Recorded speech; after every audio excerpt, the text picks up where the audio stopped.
ہم نے کتابوں میں پڑھا ہے کہ جب شب قدر آتی تھی نا، مغرب کے بعد لوگ کانپنے لگ جاتے تھے۔ شب برات والے دن مغرب کے وقت لوگوں پہ راشا طاری ہوتا تھا، ہائے کیا بنے گا۔ لوگ معافیاں مانگتے تھے اور سٹائل یہ ہوتا تھا کہ دروازوں پہ دستک دیتے تھے، جا کے دستک دیتے تھے، کہتے تھے یار میرا کوئی انداز تمہیں کہیں برا تو نہیں لگ گیا، کوئی بات تو نہیں میری تم تک پہنچی، مجھے معاف کر دینا، آج شب قدر کی رات ہے۔ اور پھر مسجدوں میں لوگ آتے تھے تو نیک لوگ، پرہیزگار لوگ، اللہ تبارک و تعالیٰ کے پاک باز بندے، جن کے لیے گمان بھی نہیں کہ وہ کوئی کبیرہ جرم کا ارتکاب کریں گے اور پھر اس پہ ڈٹیں گے، وہ لوگ بھی رویا کرتے تھے۔ میں اور آپ بڑے مست ہو گئے، رسم سی محسوس ہوتی ہے اب ہر محفل، ہر مجلس، محسوس ایسے ہوتا ہے کہ جیسے وہ ذوق، وہ تڑپ، وہ شوق جس آدمی کے فرائض بھی میری طرح پورے نہیں، نمازیں بھی پوری نہیں، اس نے بھی سیدھی جیب کے اندر جنت کا ٹکٹ ڈالا ہوا ہے، فرائض تک پورے نہیں کر پایا، نوافل سنتیں واجبات تو بعد میں آئیں گے، ٹکٹ ڈال کے پھر رہا، احساس ہی کوئی نہیں۔ پتہ نہیں کتنے پتھر اور سنگ دل ہو گئے ہم لوگ کہ وہ جو اندر درد تھا نا کہ یار وہ کہیں ایک بات، ایک جملہ، کہیں ایک لقمہ حرام کا، وہ کہیں فلاں جگہ پہ کوئی بے ادبی، وہ لوگوں پر بوجھ بنتے تھے، ان کے عیب، جرم، خطائیں۔ ہم اتنا زیادہ بولتے ہیں کہ پتہ ہی نہیں کتنی باتیں کرتے۔ مال کہاں سے آ رہا ہے یہ سب کو پتہ ہے، پر کس طرح کا آ رہا ہے اس پر کوئی توجہ دینے کو تیار ہے۔ حضرت حسن بصری رحمۃ اللہ تعالی علیہ سونار کا کام کرتے تھے، توبہ کرنے سے پہلے ایک دکان رکھی ہوئی تھی، تو آپ فرماتے میں ذرا مہنگا سونار تھا، سب سے زیادہ بغداد کے اندر قیمتی سونا میں بناتا تھا۔ فرماتے میں جب کوئی سونے کی نئی چیز تیار کرتا تھا تو عام آدمی کے بس میں نہیں ہوتا تھا اسے خریدنا، تو میں کسی وزیر کے پاس، مشیر کے پاس، مالدار آدمی کے پاس جاتا تھا، کیونکہ جو میں بناتا تھا وہ ہر آدمی خرید نہیں پاتا تھا۔ مصر کے بادشاہ کے بارے میں مجھے پتا چلا کہ وہ سونے کا بڑا شوقین ہے، اپنے گھر والوں کے لیے، اپنے لیے، دیگر لوگوں کے لیے، حالانکہ مرد کے لیے جائز نہیں، وہ بہت ساری چیزیں سونے کی خریدتا ہے، لیتا ہے، رکھتا ہے، مجھے پتا چلا۔ فرماتے ہیں کہ میں نے اس کے وزیر سے ٹائم لیا،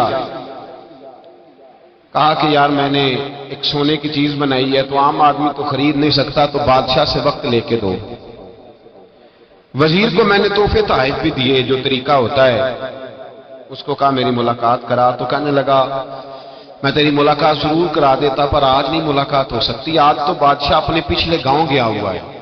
تو میں نے کہا وہاں ملاقات کرا دو، اس لیے کہ جو سونا میں لے کے آیا ہوں بڑا قیمتی ہے، واپس لے جاؤں گا تو رستے میں ڈاکوؤں کا خطرہ ہے۔ مجھے کہنے لگا ٹھیک ہے میں کرا دیتا ہوں۔ حضرت حسن بصری فرماتے ہیں وہ میرے ساتھ چلا تو میں بادشاہ کے گاؤں تک پہنچ گیا۔ میں نے کچھ عجیب سا منظر دیکھا گاؤں میں پہنچ کر، ایک قبر ہے، قبر پر خیمہ لگا ہے۔ وزیر مجھے کہنے لگا یہاں بیٹھ جاؤ اور انتظار کرو، یہاں ایک رسم ہونے لگی ہے، جب اس سے فارغ ہو جائے گا بادشاہ تو میں تمہاری ملاقات کراؤں گا۔ فرماتے ہیں میں بیٹھ گیا تو میں نے ایک انوکھی سی رسم دیکھی، جو بڑے بڑے علماء تھے نا شہر کے، سب سے پہلے وہ آئے، بڑے چوٹی کے علماء، فقیہ لوگ، علم و فن پر جنہیں اللہ تبارک و تعالیٰ نے دسترس عطا فرمائی تھی، بڑے، میں جانتا تھا مصر کے علماء کو۔ کہتا وہ آئے اور قبر کے قریب ایک چکر انہوں نے لگایا اور وہ بیٹھ گئے۔ عجیب رسم دیکھی میں۔ حضرت خواجہ حسن بصری رحمۃ اللہ تعالی علیہ فرماتے ہیں تھوڑی دیر گزری تو میں نے صوفیاء کو دیکھا، جو اللہ اللہ سکھانے والے لوگ تھے، درویش لوگ تھے، ان کی جماعت آئی، قبر کا چکر لگایا، بیٹھ گئی۔ تھوڑی دیر گزری تو ادیب، شعراء، کلام لکھنے والے لوگ آئے، ایک چکر لگایا تو بیٹھ گئے۔ پھر تھوڑی دیر گزری تو فرماتے ہیں کہ سپہ سالار، جرنیل قسم کے لوگ آئے، ہاتھ میں چھڑیاں ہیں، اسلحہ زیب تن کیا ہوا ہے، تلواریں، نیزے پہنے ہوئے، ایک چکر لگایا، بیٹھ گئے۔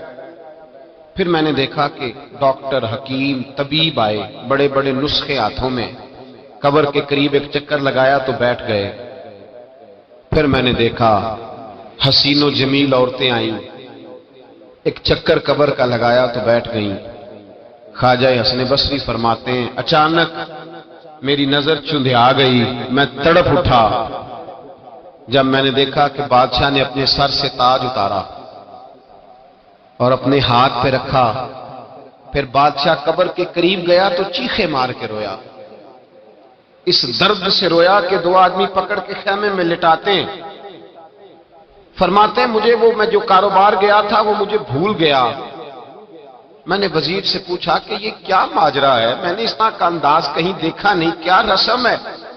تو وزیر کہنے لگا بات دراصل یہ ہے کہ بادشاہ پورے ملک کا، مصر کا حکمران ہے، اس کا ایک ہی بیٹا تھا، درجنوں درباروں کی حاضری اور سینکڑوں صوفیاء کی دعا اور کروڑوں اور لاکھوں لوگوں کو صدقے اور خیرات دے کر دعائیں کرا کے بادشاہ نے، کبھی پوچھو اس آدمی سے جس کے ہاں اولاد کوئی نہیں، پتہ نہیں کس منت کے ساتھ ایک بیٹا خدا سے لیا۔ بیٹا پڑھنے لگا، تعلیم میں بھی لائق، گھڑ سواری میں بھی لائق، تلوار میں بھی لائق، سارے علوم فنون، وفا شعار بھی، اطاعت گزار بھی، ساری خوبیاں بچے میں پیدا ہوئی۔ پھر ایک دن بیٹا رات کی تنہائی میں رویا، اماں جی بات سننا، ابا جی دوڑ کے آئے، کہتے ہیں بیٹا رویا تو بادشاہ اور اس کی بیوی دوڑے گئے، کیا ہوا؟ کہنے لگے پیٹ میں کوئی درد ہے، یہاں کچھ تکلیف ہے۔ مصر سے لے کر بغداد اور بغداد سے لے کر پورے عرب کے حکیم آئے، سمجھ نہیں آئی کسی کو کہ بیٹے کو درد کہاں ہے۔ وہ کہتے ہیں کہ جس طرح کسی جانور کے گلے پہ چھری چلے تو وہ تڑپتا ہے، یوں وہ بچہ تڑپا، اور بادشاہ اور ملکہ کے ہاتھوں میں آرزوؤں کا مسکن کلمہ شہادت پڑھ کے انتقال کر گیا۔ کہتے ہیں بادشاہ نے یہاں بیٹا لا کے دفن کیا، سال کے بعد بادشاہ آتا ہے اور قبر کے گرد علماء چکر لگاتے ہیں تو بادشاہ کہتا ہے بیٹا اگر ساری دنیا کا علم لڑا کے تجھے بچایا جا سکتا تو میں تجھے بچا لیتا، میں تجھے بچا لیتا۔ پھر صوفیاء آتے ہیں تو بادشاہ کہتا ہے بیٹا کئی دنوں کے چلے کرا کے وظیفے پڑھا کے تو بچ سکتا تو میں تجھے بچا لیتا۔ پھر بادشاہ جرنیلوں کا ایک چکر لگوا کے کہتا ہے بیٹے اگر ساری دنیا کی طاقت لڑا کے میں تجھے بچا سکتا تو میں اپنے گھر کا چراغ کبھی بجھنے نہ دیتا۔ پھر بادشاہ کہتا ہے بیٹے دیکھ ساری دنیا کی حسین عورتیں تیری قبر کے پاس کھڑی ہیں، اگر حسن سارا ضائع کر کے تو بچ سکتا تو میں بچا لیتا۔ پھر آخر میں بادشاہ اپنے سر سے تاج اتار کے ہاتھ میں پکڑتا ہے اور قبر کے گرد گھوم کر روتا ہے، کہتا ہے بیٹا میں فقیر ہو جاتا، میں مانگ کے روٹی کھا لیتا، میں نشانیاں دے دیتا، بیٹے میں تیری خاطر حکومتیں چھوڑ دیتا، میں کسی کی مزدوری کر کے روٹی کھاتا، پر میں تجھے مرنے نہ دیتا۔ پھر وہ روتا ہے اور کہتا ہے کیا کروں کل نفس ذائقۃ الموت، کیا کروں جو تجھے لے کے گیا ہے اس نے قانون بنایا ہے کہ ہر ایک نے موت کا ذائقہ چکھنا ہے، اس نے قانون بنایا، اور جب اس کا قانون لاگو ہوتا ہے پھر نہ ماں کی سسکیاں کام آتی ہیں، نہ باپ کی دعائیں، نہ علم، نہ فن، پھر کوئی چیز کام نہیں آتی، پھر جانا پڑتا ہے، پھر جانا پڑتا ہے۔ باپ ایک ایسا رشتہ ہوتا ہے جو زندہ ہوتا ہے تو لگتا ہے سر پہ چھت ہے، اور جب وہ رخصت ہوتے ہیں تو لگتا ہے چھت اتر گئی۔ ماں، میں اپنی زندگی میں یہ کہا کرتا تھا کہ لوگ آکسیجن کے بغیر بچ جاتے ہیں، ماں کے بغیر نہیں بچتے۔ میرا تجربہ یہ تھا کہ شاید 5 سال روٹی کھانے کو نہ ملے تو زندگی ہے، پر اگر اماں گھر میں نہ ہو تو زندگی نہیں ہوتی۔ پھر مجھے میرے استاد نے کہا کہ بیٹا میرا دل کرتا ہے کہ آپ اپنی اماں کا جنازہ خود پڑھائیں۔ 2-3 دفعہ ہمت کر کے میں بڑا مصلی پہ کھڑا ہونے کے لیے، لیکن پھر میں لوٹ کے آ گیا۔ میں نے کہا میں نے بڑے جنازے پڑھے اور پڑھائے ہیں زندگی میں، یہ میرے لیے وزنی ہے، میرے لیے مشکل۔ ہم نے خود نہیں ساری ہستیاں اٹھائیں، ہم خود چھوڑ کے نہیں آئے، چھوڑ کے نہیں آئے، سہ سہ جوڑ سنگت دے ڈٹھے، آخر وتھاں پیاں او جنہاں باج ایک پل نہیں سا جیندے، پھر وہ شکلاں یاد نہ رہیاں۔ حضرت فاطمہ الزہرا رضی اللہ تعالیٰ عنہ گھر میں بیٹھی رو رہی تھی، تو مولا علی شیر خدا آئے، کہا فاطمہ تو روتی کیوں ہے، بس کر دے۔ تو کہنے لگی علی مجھے سچ بتا تیری ہمت کیسے ہوئی مصطفیٰ کریم کی قبر پر مٹی ڈالنے کی، کس طرح ہمت ہوئی؟ صحابہ نے وہ جرتیں کہاں سے اکٹھی کی کہ حضور کی قبر انور حضور کو دفن کیا، نبی پاک کو۔ تو حضرت علی رضی اللہ تعالیٰ عنہ دلیر آدمی تھے پر پھوٹ کر روئے، کہنے لگے فاطمہ تجھے کیا بتائیں، ہاتھ کامتے تھے، روحیں لرزتی تھی، پر رسول کے قانون کی پابندی کرنا ہماری ڈیوٹی تھی، ڈیوٹی تھی ہم۔ میرے عزیز مجھے بتلائیے، آج شب قدر ہے، ہر بندہ کہتا ہے پتہ نہیں کب مر جانا ہے، کب جانا ہے۔ آج شام شب قدر تھی، میں نے کچھ سنگیوں سے کہا کہ سارے سوئیں گے تم نہ سونا، آج تمہارے لیے قانون مختلف ہے، تم نے صفائی کرنی ہے مسجد کی، بندوبست کرنے ہیں، لوگوں نے آنا ہے، ایک رات کا انتظام کرنا ہے، تو اس کی تیاری ہو رہی ہے۔ کبھی قبر والے کے سرانے جا کے پوچھو تو صحیح کہ تو کتنے عرصے سے اس قبر میں، پوچھو تو صحیح۔ اور درجنوں اور بیسیوں قبریں ایسی ہیں، بیسیوں قبریں جن پر جا کے کھڑو ہو تو پتہ لگتا ہے کہ مدتیں بیت گئیں، کوئی فاتحہ پڑھنے نہیں آیا، مدتیں گزر گئیں، کوئی فاتحہ پڑھ، شہر خاموشاں جن کو پالا پوسا تھا ان کا بھی اب وقت نہیں نکلتا۔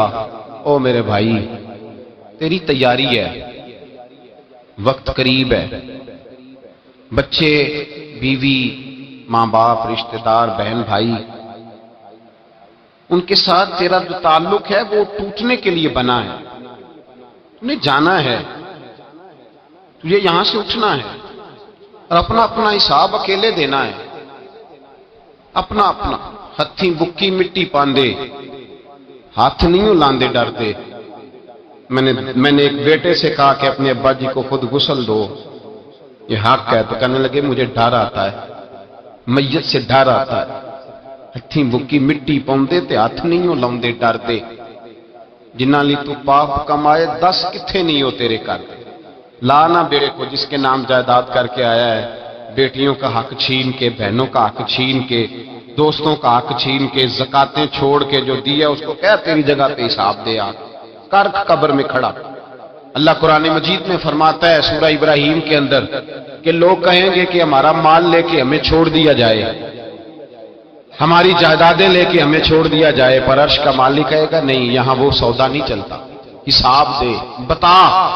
یہ نہیں پتا تھا مرنا ہے، یہ خبر نہیں تھی قبر میں جانا ہے؟ جس مکان میں رہتے ہو نا کبھی پوچھو وہاں پہلے کون کون رہتا تھا، پتا کرو، معلومات کرو کون رہتا تھا، ٹٹول کر قرید کر دیکھو کتنی لوگ گزر گئے۔ اللہ فرماتا ہے تو آ مجھ سے معافی مانگ، میں تجھے موقع دیتا ہوں، تیری موت کا وقت قریب ہے، آ جا بار بار مانگ۔ کہتا میں نے گناہ ہی نہیں کیا تو میں کاہے کی معافی مانگوں؟ میرے مصطفیٰ کریم علیہ السلام نے فرمایا میں ایک دن میں 100 مرتبہ معافی مانگتا ہوں۔ حضور معاذ اللہ گناہ کرتے تھے جو معافی مانگتے تھے، ڈٹ کے کھڑا ہے، اس کو ندامت کا آنسو کبھی نہیں آیا، اس کو اپنے گناہ پر رونا کبھی نہیں آیا، اس کو کبھی یہ احساس ہی نہیں ہوا کہ میرے اندر کوتاہیاں ہیں، اسے کبھی میرے اعلیٰ حضرت رحمت اللہ علیہ ایک بندے کے قریب سے گزرے تو رو رہا تھا، فرمایا کیا ہوا؟ کہا حضور میرے کچھ پیسے ضائع ہو گئے۔ فرمایا چھوڑ، کس پہ رو رہا ہے؟ دنیا داری پہ؟ کہا حضور پھر کس بات پہ روؤں؟ اور میں رویا کر کہ تیری نمازیں پوری نہیں، رویا کر کے تیرے باپ مرشد اور استاد تجھ سے پورے راضی نہیں، رویا کر اس بات پر کہ تو حقوق پورے نہیں ادا کر پایا، رویا کر کے جو تیرا منصب تھا تو اس کا حق نہیں ادا کر سکا۔ وہ کہنے لگا حضور میں کوشش کرتا ہوں، مجھے اس بات پہ رونا آتا ہی نہیں۔ تو آپ فرمانے لگے چل پھر اسی پہ رو لے کہ تجھے اللہ کی بارگاہ میں رونا ہی نہیں آتا، اس پہ رو۔ یہ تھوڑی رونے کی بات ہے کہ چھوٹی سی دنیا داری کے لیے تو تڑپ اٹھتا ہے، سسکتا ہے، آہیں بھرتا ہے، اور تجھے اس مالک کے لیے رونا ہے، پھر اس پہ رو لے۔ یہ بھی تو مقام رونا ہے، رو اپنی سعادت پہ، یہ خیال ہی نہیں کبھی آیا. تو پھوٹ پھوٹ کے روتا ہے دنیا داری کے لیے، مال و دولت کے لیے، جاہ و منصب کے لیے. اس پہ رویا کر کہ تجھے یہ خیال ہی نہیں کہ میں نے جانا ہے. میرے مصطفیٰ کریم سید عالم نور مجسم صلی اللہ تعالی علیہ وآلہ وسلم نے جو حسن، جو رنگ، جو انداز اپنے غلاموں کو دیا تھا، اس انداز کو سمجھیں. حضرت عمر فاروق رضی اللہ تعالیٰ عنہ آپ تشریف فرما تھے، مولا علی شیر خدا تشریف فرما تھے، حضرت ابو ہریرہ تشریف فرما تھے. تو حضرت ابو بکر صدیق کا دور خلافت تھا. جناب ابو بکر صدیق رضی اللہ تعالیٰ عنہ نے کہا پانی تو لانا، پیاس لگی ہے، پانی تو لانا. تو خلیفہ تھے، امیر تھے، ذاتی طور پہ بڑے مالدار تھے. ایک ساتھ ٹھنڈا دودھ لے کے آئے، کہا حضور دل کرتا ہے اب دودھ پی لے پانی کی جگہ. حضرت ابو بکر صدیق نے دودھ پکڑا، منہ کے قریب کیا تو آنکھوں سے آنسو برس پڑے، تڑپ اٹھے، روئے. حضور کیا ہوا؟ فرمانے لگے جس رسول سے سوال نہیں ہونا تھا انہوں نے تو اتنی نعمتیں استعمال نہیں کی. ابو بکر تو سوال ہونا ہے، اس سے تو پوچھا جانا ہے نعمتوں کے بارے میں. تو میں لے جاؤ دودھ نہیں، مجھے پانی دو. پتہ نہیں میں کتنا وقت میرا باقی ہے تو میں اتنا بوجھ نہیں اٹھا سکتا. احساس تھا یار چلو کبھی کبھی صحیح یہ احساس پیدا تو ہونا چاہیے نا کہ میں سویرے سے لے کر شام تک جب میں سوتا ہوں تو سوچ کے، جب بندہ سوتا ہے تو کوئی سوچ ہوتی ہے اس کے ذہن میں، کچھ نہ کچھ سوچ رہا ہوتا ہے. مجھے بھی پتا ہے میں سوتے ہوئے کیا سوچتا ہوں، آپ کو بھی پتا ہے. اور جب سویرے پہلی دفعہ آنکھ کھلتی ہے تو پھر بھی کچھ سوچ ہوتی ہے بندے کے ذہن میں. مجھے بھی پتا ہے میں جب اٹھتا ہوں تو سوچ کیا ہوتی ہے، تو آپ کو بھی پتا ہے. حضرت امام اعظم ابو حنیفہ رحمۃ اللہ تعالی علیہ فرمایا کرتے تھے کہ جب سونے لگو تو یہ سوچ کے سویا کرو کہ پتہ نہیں اٹھنا ہے کہ نہیں. کلمہ پڑھ کے، توبہ کر کے، ایمان کی تجدید کر کے اور اللہ کی بارگاہ میں عرض کر کے میں نہ اٹھا تو میرا حساب آسان کرنا، معافی مانگ کے سویا کرو. اور جب سو کے اٹھو تو یہ سوچا کرو کہ اس نے مہربانی کی ہے، مجھے ایک موقع اور دیا ہے زندہ رہنے کا. نیند موت کی بہن ہے. اللہم باسمی کا اموت واحیا. حضور نے فرمایا جب سونے لگو تو کہا کرو کہ اے اللہ میں تیرے نام پہ زندہ ہوتا ہوں اور تیرے نام پہ مرتا ہوں. نیند موت ہے. اسی طرح ایک دن سو جاؤ گے، پکے سو جاؤ گے. بھائیو شب قدر ہے، یہ تو معافی مانگنے کی رات ہے. پر میں تو اب یہ سوال پوچھتا ہوں کہ گناہگار ہی کوئی نہیں تو معافی کون مانگے گا؟ ہم نے تو اپنی زندگی پر بہانوں کا، ہیلوں کا، جھوٹ کا، ملمہ سازی کا ایسا ورق چڑھایا ہے چاندی کا کہ ہم تو سارے نیکوکار پرہیزگار لوگ ہیں الا ماشاء. احساس ہی نہیں ہے. تو جس بندے کو یہ احساس ہی نہیں کہ مجھ سے گناہ ہوا ہے، معافی کس چیز کی مانگے گا؟ تو پیغام یہ ہے کہ پہلے تو یہ احساس پیدا کریں کہ کچھ کوتاہیاں ہیں، اور جب یہ احساس پیدا ہو تو پھر یہ سمجھ لیں کہ حساب اپنا اپنا دینا ہے.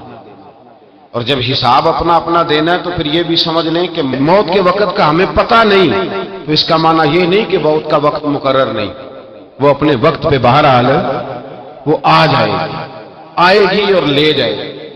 اور باقی جہاں تک تعلق اس بات کا ہے کہ واعظ ہے، نصیحت ہے، گفتگو ہے، وہ ہم روز سنتے ہیں، سنانے والے بھی روز سناتے ہیں. بلکہ اب تو ایک اور بات بھی ہمیں کچھ عرصے سے سننے کو ملی ہے. کہتے ہیں جی کوئی نئی بات سنائیں. کیا کریں؟ کہاں سے نئی بات سنائیں؟ قرآن بھی پرانا، حدیث بھی پرانی. نئی بات، کوئی نئی بات نہیں، کوئی نئی بات نہیں انہوں نے سنائی. تو بھائی سوال یہ ہے کہ آپ یہ بتائیں کہ پرانی پہ عمل ہو گیا ہے؟ اگر پرانی پہ عمل ہو گیا ہے تو پھر نہیں سنا دیتے ہیں. صحابہ کرام فرماتے ہیں ہم جو کوئی آیت سنتے تھے نا تو گھر جا کے اس پہ عمل شروع کرتے تھے، پھر نہیں سنتے تھے. اب تقریریں اور واضح جب ہم کہتے ہیں نا نئی بات سنائیں تو اس کا مطلب یہ ہوتا ہے کہ ہم سرور لینا چاہ رہے ہیں، کان کا ذائقہ لینا چاہ رہے ہیں. عمل کرنے کے لیے نا نبی پاک صلی اللہ علیہ وسلم سے کسی نے کہا تھا حضور میں نصیحت حاصل کرنا چاہتا ہوں تو کچھ بتائیں. تو میرے محبوب علیہ السلام نے فرمایا نصیحت حاصل کرنے کے لیے موت کا لفظ ہی کافی ہے. موت کا لفظ